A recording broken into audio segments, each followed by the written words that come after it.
เอาครับพี่น้องนะวันนี้เขาสิมาเมืองจีนพี่น้องงดเถิดพี่น้องเอ้ยเมืองจีน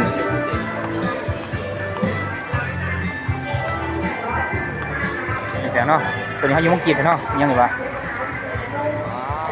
ยังเป็ดนี่พี่น้องเนาะ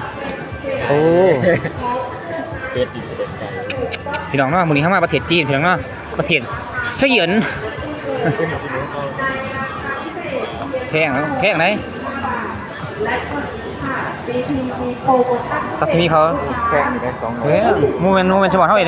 เป็นสมอนของอันนั้นดิ มันฟีน สมอนเป็นสมอนยังเกินป่ะโมเมนต์สมอนโตนั่นดิ ก็เป็นโนเวมเนาะ นูเว่เลยเนี่ยนูเว่มันราคามันถูกกว่าราคามันถูกกว่านูเว่เพราะพี่น้องสมอนเพราะเต็มงานพี่น้องเอ้ยเขาสิที่ดูสีเขานี่เก่าเลยค่ะไปเลือกได้เลยนะคะ โอ้พี่น้องเอ้ยเคกาเข้าใจ ขาหมูนะคะคุณลูกค้าตอนนี้ค่ะ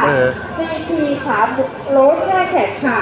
น้ำหนัก เดี๋ยวเนาะกินมังกีได้พี่น้องกวนมังกรพี่น้อง คุณลูกค้า